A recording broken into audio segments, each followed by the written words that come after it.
Hello guys, welcome back. Hope you have already watched the previous two videos. As you all know that we started learning about the RH factor or rhesus factor.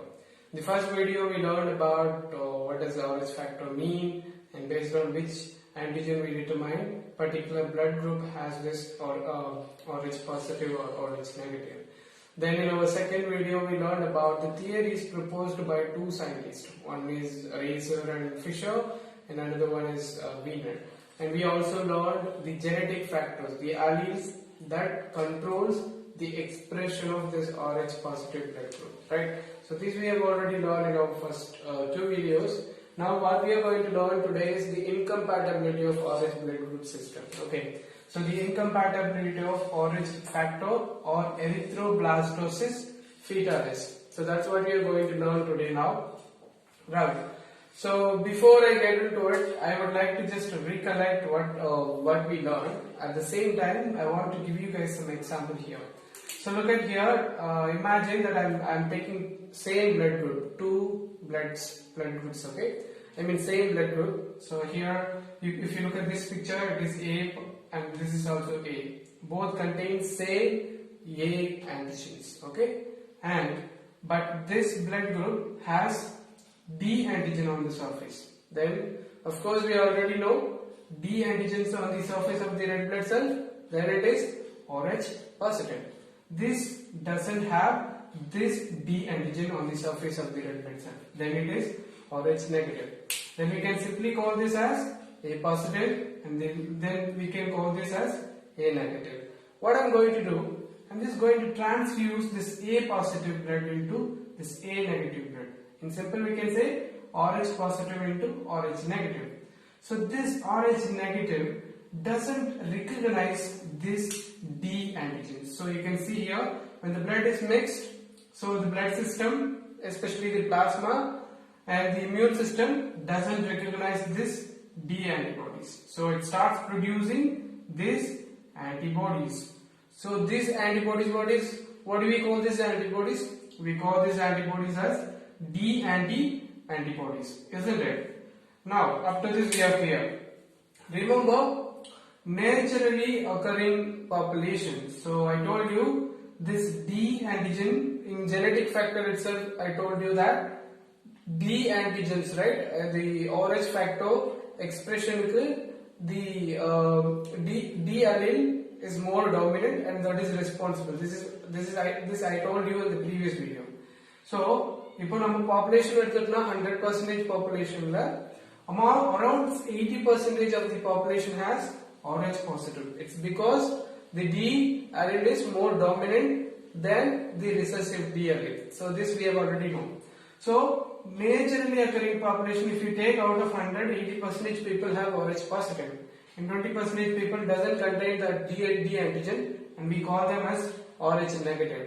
So in this RH negative people, right, naturally they will not have this antibodies, D antibodies.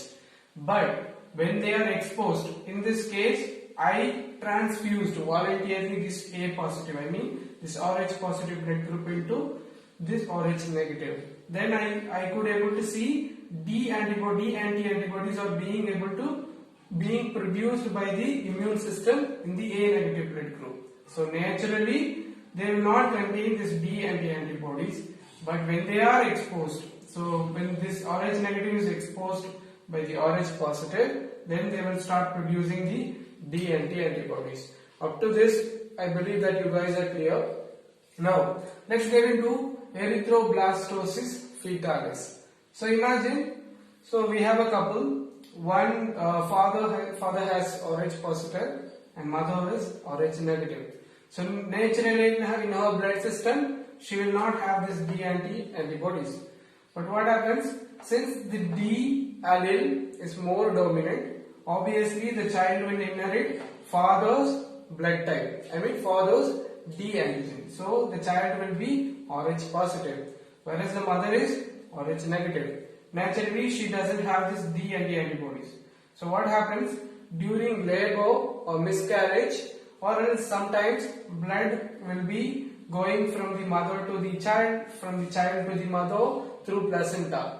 So what happens at that time, the mother's immune system cannot recognize the D antigens, which means the Rh positive, and she will start producing this D anti antibodies, and this is what we call sensitization. So since she starts producing the D anti antibodies, we call this as sensitization. So just look at here.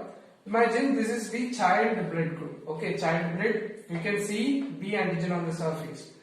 This is mother's blood. Okay. So through placenta, imagine it gets mixed either through labor or miscarriage, or sometimes for the child development through placenta. What happens? Blood will be transferring from the mother to child, from the child to mother. So at that time the blood will be mixed, both childs and mothers. So what happens? She will start producing the D anti antibodies, and this process is what we call sensitization. Okay.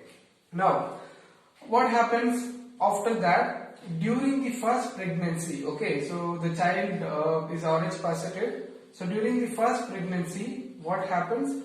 It will not create any effect.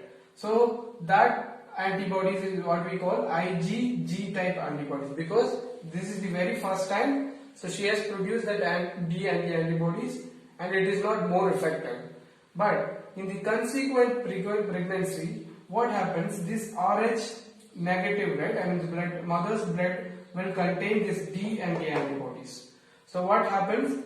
Through again during pregnancy, what I told you, the blood will be transferring from the mother to child, from the child to mother. So at that time, when mother's blood already produced this D anti antibodies, so when mother's blood is moving to mother's blood system to child blood system through placenta, she will start attacking the child blood system. So she will start attacking the child red blood cells. So that is what we call hemolytic or hemolytic disease of newborn. What happens? This antibodies produced by the mother, it will continuously start attacking the child's red blood cells. So when child's red blood cells are continuously attacked, what happens? There will be a demand for oxygen. Child becomes anemic, and also, so the child, the born child, the next child, when the child born, she will have this hemolytic disease of newborn, which means the child, his or her red blood cells will be continuously attacked by the anti-antibodies produced by the mother. Right? Now, how can we prevent this? So to prevent, before the sensitization takes place, what these doctors do, they will inject the anti-D antibodies in the mother blood system. So during the time of 28th and 3rd week of gestation, imagine through placenta, child's blood, Rh positive blood is moving to mother's blood system. So these anti-D antibodies will kill it. So before the mother blood system recognize and start producing its own D anti antibodies, so that we can prevent the sensitization process being take place. So I hope you all understood. Anyways, let me just briefly recap. So when a father is Rh positive, when a mother is Rh negative, due to the dominant allele, the child will definitely inherit Rh positive.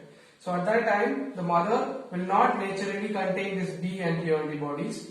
So what she does, through labor or miscarriage, during the first pregnancy itself, through miscarriage or labor, the blood system will mix. So the mother's blood system will not recognize the D antigen, and it will produce the D antibodies. So this is what we call sensitization. But in the next next pregnancy, so the D antibodies will be there in the mother's blood system. So during the next pregnancy, if the child is again Rh positive, what happened? Through placenta, as I told you, the blood will be moving from mother's blood system to the child blood system, and it will start attacking the red blood cells of the child. So that is what we call hemolytic disease of newborn. Since the antibodies goes and attack the red blood cells, hemolysis or hemolytic. Hemolysis means destruction of red blood cells.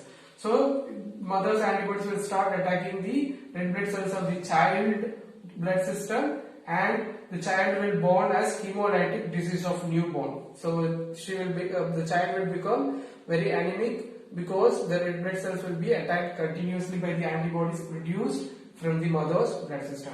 To prevent that, before mother's immune system producing its D antibodies, so the production of D antibodies only I told you sensitization, right? Before the sensitization takes place, during the 28th and 3rd week of gestation, doctor will administer or inject anti-D antibodies into mother's blood system, so that if blood from the child comes or interact into mother's blood system, that D antibodies will destroy the red blood cells which has come from the child blood system, and finally it will prevent the mother to produce the D antibodies, which means like our mother own immune system D antibodies produce பண்றதுக்கு முன்னாடியே நம்ம child கிட்ட இருந்து in case red blood cells வந்து placenta மூலமா மதருடைய blood systemல enter ஆச்சுனா, so அது மதருடைய immune system recognize பண்றதுக்கு முன்னாடியே நம்ம என்ன பண்றோம்னா anti-D antibodies இன்ஜெக்ட் பண்றதால அந்த red blood cells எல்லாத்தையுமே அது destroy பண்றதால நம்ம மதர் antibodies அவங்க own D antibodies produce பண்ற இந்த sensitization process prevent பண்ணுவோம். Right? I hope you all understood. I'll see you guys in another video. Take care.